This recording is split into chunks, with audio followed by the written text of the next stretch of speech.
Dan pemirsa, terkait dengan kasus reklamasi di Teluk Jakarta, saat ini KPK telah menetapkan 3 orang tersangka dan kemungkinan jumlah tersangka akan bertambah. Dan untuk selengkapnya kita akan mengikuti laporan dari Seto Aji, reporter kami yang malam ini berada di gedung KPK. Seto, seperti apa perkembangan terbaru dari kasus korupsi Perda reklamasi di Teluk Jakarta?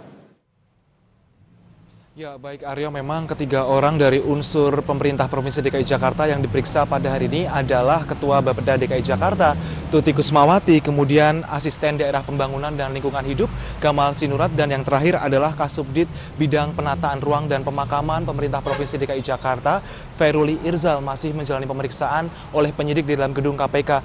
Dan memang pagi tadi Tuti dan Gamal datang bersamaan tiba di gedung KPK pada pukul 10 pagi dan hingga saat ini masih menjalani pemeriksaan, dan itu artinya maka sudah lebih dari 8 jam keduanya diperiksa oleh penyidik di KPK. Dan memang ketiganya berdasarkan jadwal pemeriksaan akan diperiksa sebagai saksi untuk tersangka penerima suap terkait pembahasan 2 raperda reklamasi Pantai Utara Jakarta, yakni tersangkanya adalah mantan Ketua Komisi DPRD DKI Jakarta, Muhammad Sanusi. Dan memang secara spesifik pada hari ini Tuti akan menjalani pemeriksaan terkait dengan proses perencanaan dan pembahasan hingga terbitnya 2 raperda tersebut.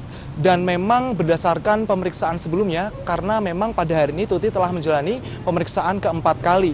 Pada pemeriksaan sebelumnya Tuti diperiksa penyidik terkait dengan mekanisme pembahasan raperda, kemudian juga terkait dengan besaran kontribusi tambahan yang diperdebatkan antara pemerintah Provinsi DKI Jakarta dan juga anggota Dewan Perwakilan Rakyat DKI Jakarta. Dan memang sebelumnya Tuti juga mengungkapkan kepada penyidik bahwa terkait dengan besaran atau kewajiban tambahan, Tuti menyebutkan terdapat besaran kontribusi tambahan dan kontribusi yang masing-masing memiliki besar 5% untuk kontribusi dan kontribusi tambahan sebesar 15%. Sejauh ini memang KPK telah memeriksa sejumlah anggota Dewan pada Senin kemarin dan juga staf khusus Gubernur DKI Jakarta, yakni Suni Tanuwijaya. Berdasarkan keterangan KPK yang diberikan oleh Pelaksana Harian Kabiro Humas Yuyu Andriati, bahwa KPK juga masih terus mendalami terkait dengan peran Suni dalam komunikasinya dengan sejumlah pengembang kepada Gubernur Ahok. Demikian, Aryo. Baik, terima kasih Seto Aji melaporkan langsung dari KPK yang hari ini kembali memeriksa 3 orang saksi dalam kasus korupsi reklamasi di Teluk Jakarta. Dan pemirsa, berikut kami sampaikan kepada Anda pernyataan sikap dari KPK terkait kasus reklamasi Teluk Jakarta. Sekarang itu dalam undang-undang yang berlaku sekarang itu, kalau misalnya itu melewati satu wilayah provinsi, maka itu harus dikelola secara nasional dan izinnya oleh kementerian. Dan yang ada di Teluk Jakarta itu kan bukan cuma DKI, tetapi juga ada provinsi yang lain, sehingga itu yang perlu kita lihat aturan yang di Teluk Jakarta. Itulah yang akan kami bahas malam ini, dan baru saja Anda sudah mendengarkan pernyataan sikap atau pernyataan dari salah satu pimpinan KPK. Dan sudah hadir 3 orang tamu saya malam hari ini untuk membahas tentang skandal pembuatan 17 pulau di Pantai Utara Jakarta. Di paling sebelah kanan saya adalah Mas Ferry Juliantoro, Wakil Ketua Umum Partai Gerindra. Selamat malam Mas Ferry. Selamat malam Mas. Ada Pak Margarito Kamis, ahli hukum tata negara. Selamat malam Pak Margarito. Ya, dan malam, Pak Harsanto Nursadi, ahli hukum administrasi negara. Ini beda-beda tipis, tata negara, administrasi negara. Mas Ferry, saya sebelum masuk ke dalam substansi ini, saya ingin memastikan dulu, apakah tadi Anda sempat mengatakan kepada saya, Anda mendapatkan data ternyata moratorium tidak ditaati di lapangan. Benar seperti itu? Malam ini barusan saya mendapatkan informasi dari teman-teman nelayan bahwa kan sekarang kapal keruk yang tadinya posisinya ada di lokasinya di Banten, malam ini sekarang sudah bersandar di Pelabuhan Ratu dan di pelabuhan di Teluk Jakarta, masuk dan ke Kepulauan Seribu, dan semua masih menginformasikan bahwa tidak ada penurunan atau penghentian kegiatan operasi di sana. Artinya bahkan moratorium, sebenarnya menurut saya adalah ini sikap perlawanan dari pengembang perusahaan-perusahaan tersebut kepada negara. Karena jelas kemarin kan kita ketahui secara bersama-sama bahwa di kantor Menko Maritim telah dikeluarkan keputusan moratorium atau sebenarnya penghentian sementara. Oleh karena itu, dalam kesempatan ini saya ingin menyampaikan kepada Pak Rizal Ramli selaku Menko Maritim bahwa keputusan di kantor Menko Maritim itu kemarin tidak diindahkan sama sekali. Artinya keputusan tersebut hanya sebatas macam kertas saja seperti dan itu. ini juga menjadi mungkin pembicaraan kita juga, apakah efektif sebenarnya moratorium yang kemarin dikeluarkan oleh pemerintah, atau harusnya sebenarnya yang lebih dibutuhkan oleh kita semua adalah penghentian kegiatan. Jadi mungkin opsinya bisa macam-macam nanti, tapi ini harus tegas dihentikan. Jadi kalau moratorium itu kesan saya kemarin, saya sepintas menganggap ini penghentian sementara kan, pemahaman kita itu. Tetapi kan sebenarnya ternyata di lapangan sekarang mereka masih melakukan kegiatan, dan menurut saya ya sekali lagi rakyat Indonesia sekarang diabaikan kepentingannya oleh para pengembang-pengembang yang jelas-jelas di depan mata kita, kita bisa lihatlah di televisi kemarin, di berita-berita, dan informasi ini yang terakhir saya dapat ini emang udah jelas terletak ini ngelawan lah, korporasi besar itu, para pengembang itu ngelawan, dan menurut saya ini harus kita lawan sama-sama. Pak Margarito, apa seharusnya yang bisa lebih keras lagi dikeluarkan oleh pemerintah sehingga keputusan moratorium itu benar-benar ditaati oleh korporasi? Nah, nomor satu begini ya, dari sudut pandang hukum ya, kita mesti jujur bahwa tidak ada terminologi moratorium. Yang ada hanya pemberhentian, pencabutan dan pemberhentian. Kalau Anda tunjuk Undang-Undang nomor 1 tahun 2014 tentang pengelolaan pulau-pulau pesisir dan pulau-pulau kecil. Jadi yang tersedia cuma cabut izin, berhentikan izin, atau mengizinkan. Artinya apa yang diputuskan salah. Pak Rizal Ramli itu salah? Salah, pemerintah ini salah. Begitu. Dari mana mereka, apa dasarnya mereka melakukan moratorium? Nah, moratorium sendiri tidak ada dalam tata hukum kita.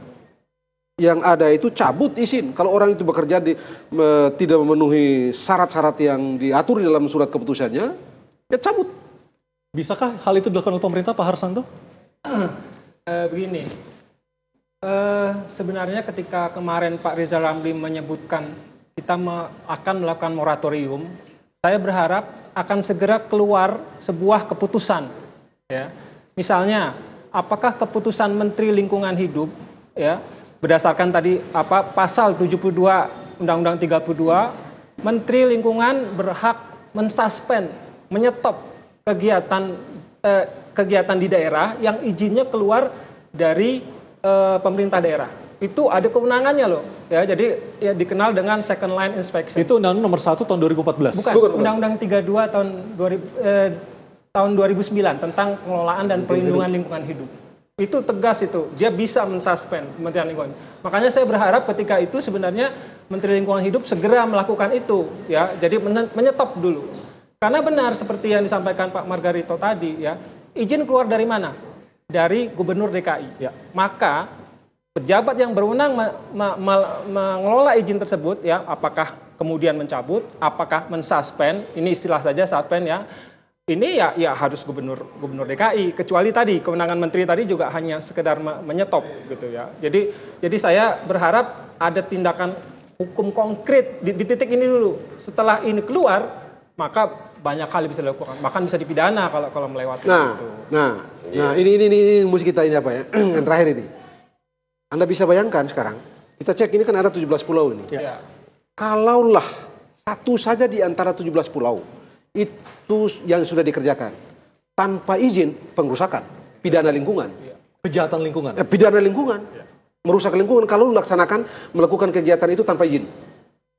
Sudah pasti itu pidana lingkungan. Nah, sekarang mari kita lihat moratorium ini. Jangan-jangan pemerintah itu mengerti bahwa kalau dia terbitkan izin, dia mencabut izin karena kegiatan itu tidak ada amdalnya, maka pengrusakan.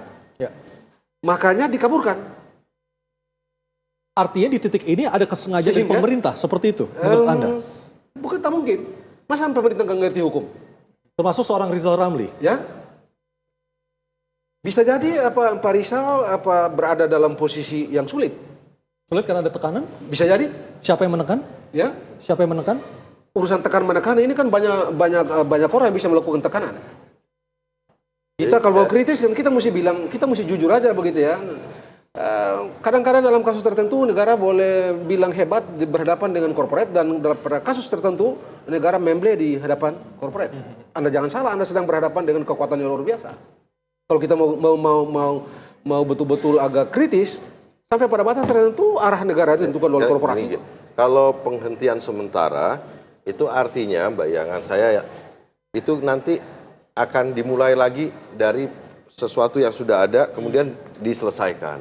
Itu artinya menurut hemat kami penafsirannya adalah berarti pemerintah sebenarnya memaafkan kesalahan-kesalahan yang telah dilakukan oleh Dari perusahaan. ilegal jadi legal. seperti itu. Harusnya dihentikan dan kemudian dari awal dimulainya itu harusnya begitu. Kalau dimulai dari awal, semua proses yang nggak benar itu silakan dilaksanakan. Tapi kalau kemudian sekarang membuat semacam moratorium, penghentian sementara, terus diselesaikan masalah-masalah administratifnya, kemudian dilanjutkan lagi seperti seakan-akan ini memaafkan kesalahan pengembang. Kemarin saya ingatkan dalam hal yang sama, orang di pasar ikan di luar Batang, mereka juga punya hak yang sama, tapi kan nggak ada cerita Pak Ahok Gubernur DKI sampai dengan mengabaikan itu dengan sangat tegas bisa langsung mengusir.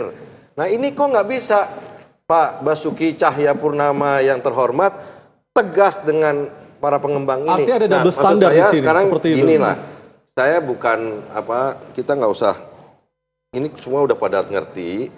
Saya menyambungkan saja bahwa sebenarnya yang diperlukan sekarang adalah Inpres. Karena Inpres jauh lebih punya gigi. Ya. Kalau SK Gubernur tentang pencabutan, saya rasa nggak mungkin. Karena saudara Gubernur disinyalir punya hubungan, dan kita tunggulah proses di KPK. Nggak mungkin kita mengharapkan ada SK Gubernur untuk mencabut kegiatan reklamasi ini. Tapi Inpres mungkin gitu. Tapi ini sekarang konsekuensinya ini sekarang Mas Vero, mari kita ini gitu. Kita kan saya tidak tahu Mas Santo gitu ya. Apakah kemarin mereka mengumumkan bahwa di 17 pulau itu semua perusahaan itu memiliki izin, diberikan surat izin. Nah ini kan kemarin kan tidak dibuka ini. Sebentar. Harus jelas dulu. Jadi dari 17 pulau DKI memberi 12 izin. Satu oleh Menteri Perhubungan. Jangan salah, Pak Jonan juga memberi izin ini ya. Dan 4 oleh KKP, oleh Menteri Bu Susi. Gampangnya begitu. Jadi bukan Pak Gubernur semua, bukan. Kalau yang peruntukannya untuk pelabuhan. Oke, saya setuju. Kalau untuk yang kementerian itu juga sebenarnya ini menurut hemat saya reklamasi katanya boleh di negara lain, tapi peruntukannya untuk kepentingan umum, bukan peruntukannya untuk kegiatan penghunian kalangan masyarakat tertentu, nggak benar. Jadi menurut saya Pak Santo, jadi itu yang dikeluarkan oleh pihak Departemen Perhubungan atau KKP itu adalah murni untuk kepentingan umum. Artinya kita membahas yang 12 pulau ini kan yang dikeluarkan oleh Gubernur DKI yang syarat dengan motif komersial. 12 pulau ini lintas masuk dalam kualifikasi pasal 70 Undang-Undang Nomor 1 Tahun 2014 atau tidak. Kalau dia masuk, maka gubernur tidak bisa keluarkan izin karena kewenangan itu ada pada Kementerian KKP. Apalagi lintas provinsi atau kawasan strategis nasional, begitu ya. Saya nggak setuju itu. Enggak yang lintas, kalau yang masuk lintas. Kan Jakarta juga termasuk dalam KSN itu. Kalau di kawasan pulau-pulau yang mau atau pesisir yang mau direklamasi itu lintas provinsi, maka kewenangan ada pada pusat, pada menteri. Yes. Pusat siapa? Menteri ini KKP, bukan diserani. Oh iya. Itu sesuai dengan undang-undang kan seperti itu. Iya, memang begitu. Jadi kita mesti clearkan. Ya. Saya mungkin harus ada pembahasan lebih jeli ya. Kalau memang kita mau lihat undang-undang KKP, undang-undang pesisir pantai dan pulau-pulau kecil, Undang-Undang 27 2007 atau Undang-Undang 1 2014 tidak mengatur mengenai reklamasi. Boleh kita cek. Ada memang yang lama, ya, yang 2007 itu hanya 3 pasal dan perencanaan reklamasi diatur dengan peraturan presiden, bukan menteri. Ya, bukan menteri. Ya, tapi kemudian menteri membuat peraturan menteri. Oke lah untuk menyesuaikan. Kemudian undang-undang baru yang dipakai yang pakai dasar adalah pasal 41. Kalau kita baca pasal 41, menteri berwenang mengeluarkan atau mencabut izin pemanfaatan pulau-pulau kecil dan perairan di sekitarnya. Ya, kalau menimbulkan dampak. Ya. Jadi bukan nggak ada reklamasi juga nih. Ya. Jadi jangan salah. Mohon maaf, bukan saya pro ini, tapi kita melihat dulu ini kewenangannya siapa. Nah, itu yang di satu sisi. Di sisi yang lain, Gubernur DKI juga punya Perpres, punya Kepres dari dulunya, kemudian Perpres. Perpres juga produk presiden loh, legislatif loh, dan itu juga ada dasar hukumnya di Undang-Undang Dasar. Ya, bukan berarti saya pro, tapi kalau memang terjadi kekacauan di lingkungannya, cabut izin lingkungannya, cabut amdalnya, selesai, itu berhenti total. Baik, ya. nanti kita bahas lagi Pak Arsanto. Sekarang ini kan Mas nggak Ferry. ada. Nah, ini kan yang tidak dibuka. Nggak dibuka moratorium ini. Tidak dibuka. Apakah semua ini yang 12 itu mereka punya amdal? Ya. Begitu. Ini ada kesan Ini kan Menko Maritim takut dengan Podomoro dengan Agung Sedayu. Baik, nanti kita lanjutkan lagi dialognya dan pemirsa tetaplah bersama kami di Talk to iNews, dan kami juga masih berupaya untuk menghubungi Menko Maritim Rizal Ramli yang saat ini atau malam ini berada di Bali. Tetaplah bersama kami di Talk to iNews.